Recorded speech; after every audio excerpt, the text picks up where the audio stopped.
Good morning, a beautiful morning it is. Let's do an oil change and winterize the Dodge.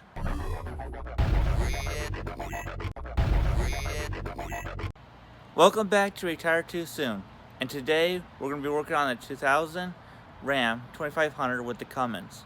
We're going to do a quick oil change and winterize it.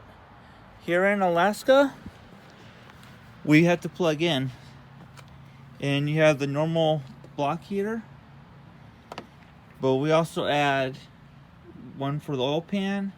I'm going to add one for the transmission, and I'm also going to add one to heat the batteries. I prefer to do a Trinko charger, so it not only keeps the batteries warm, but it also charges them. So I'm going to mount the batteries down properly. But what you're going to need is a 3/8 extension. What I like to do is take the oil cap off so it can flow better, get all the air out. And then let's jump underneath there and drop the oil plug. So you take the 3/8 extension, stick it into the drain plug, and we'll start draining the oil. Alright, let that drain. Make sure you clean off the drain plug. So it should be about 3 gallons. Alright, once it gets done draining, you're going to want to tighten it back up and just make sure it's snug so it doesn't leak. Alright, the next thing we need to do is do the oil filter. It's going to be on the passenger side, just below the manifold. Make sure you have a pan underneath there to catch any oil that's going to drip. Here's the part number I'm going to use. Obviously not sponsored. So what I like to do is make sure there is no dents in the oil filter. So check the seals and everything. So alright, let's swap out the oil filter. Well, boys and girls, that old oil filter came off super easy. Like it was even hand tight. So came off easy, didn't even make a mess. So next thing we do is fill up the oil filter with some oil. This is the oil I'm going to be using, obviously not sponsored. So I'm going to fill it up so when I start it, there's already some oil in the filter. Alright, let's get that on the truck. I forgot to mention, once you put some oil in there, make sure you run your finger across the gasket with some oil so it makes a good seal. Put it on the truck, make sure it's hand tight. You don't need to over cinch it, just need to get it tight so it doesn't leak. Got it in there. I did it from the passenger side, just leaned over and just screw it on. So make sure line it up correctly so you don't cross the threads. Alright, next we'll be dumping oil in it. Alright, next thing you want to do, fill up the engine with oil. Make sure you don't overfill it.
Once you got most of it in there, what you want to do is put the cap on it, let it run for a few minutes so the oil can circulate through the motor, wait, let the oil set back down and check the levels. Make sure you don't overfill it, and then add more oil as needed. After you're done running the motor and you let the oil settle and you check for leaks, check the oil level, make sure it's at the full line, and then clean everything up. So next we're gonna jump into winterizing. All right, this is what we're gonna use to winterize the truck. Here's the old pad that the previous owner had on. I just stripped that off and I put on a new one. Here's the pads I'm gonna be using. I'm gonna put this one on the oil pan, this one on the transmission pan. Use zip ties. Use some gasket maker, RTV, the red. Got a 1/2-inch wrench for the battery. This is the battery tender I'm gonna use to charge both the batteries to keep the batteries warm. All right, let's get it all put on the truck. All right, once you get done routing the wires to where you want it, make sure you zip tie it up there to make sure you have enough of a length so you can plug it in. This is where the old one was at. So I just noticed, apparently, oops, sorry, I got my hand in the way. Apparently, these don't have an adhesive on it.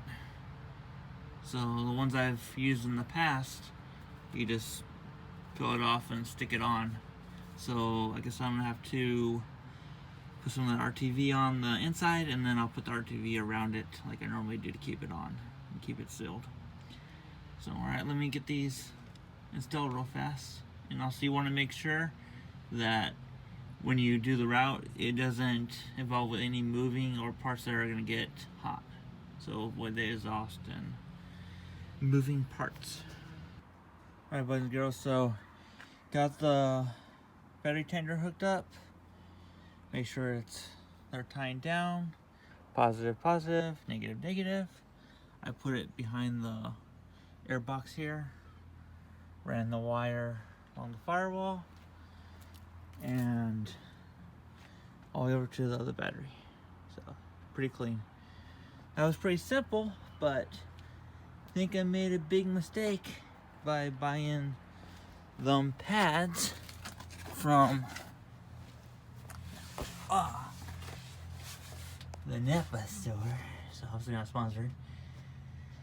So it should definitely not have been that hard to put these on.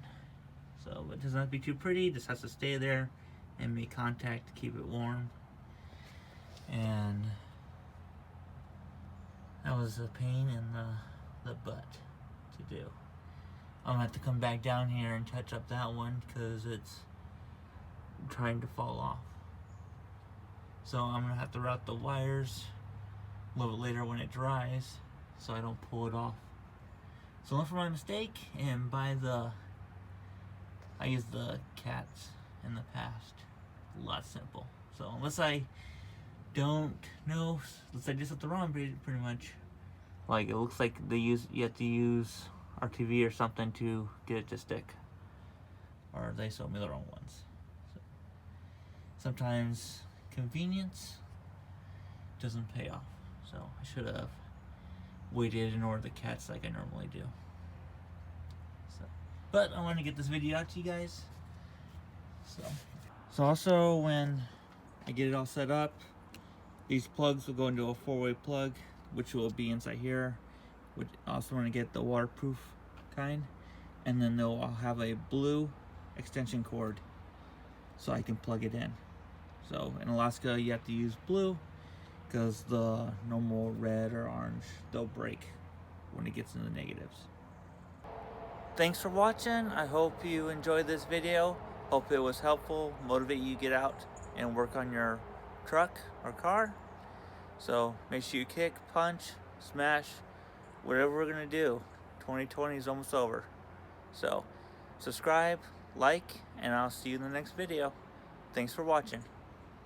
Give you guys a quick update. It's the next morning.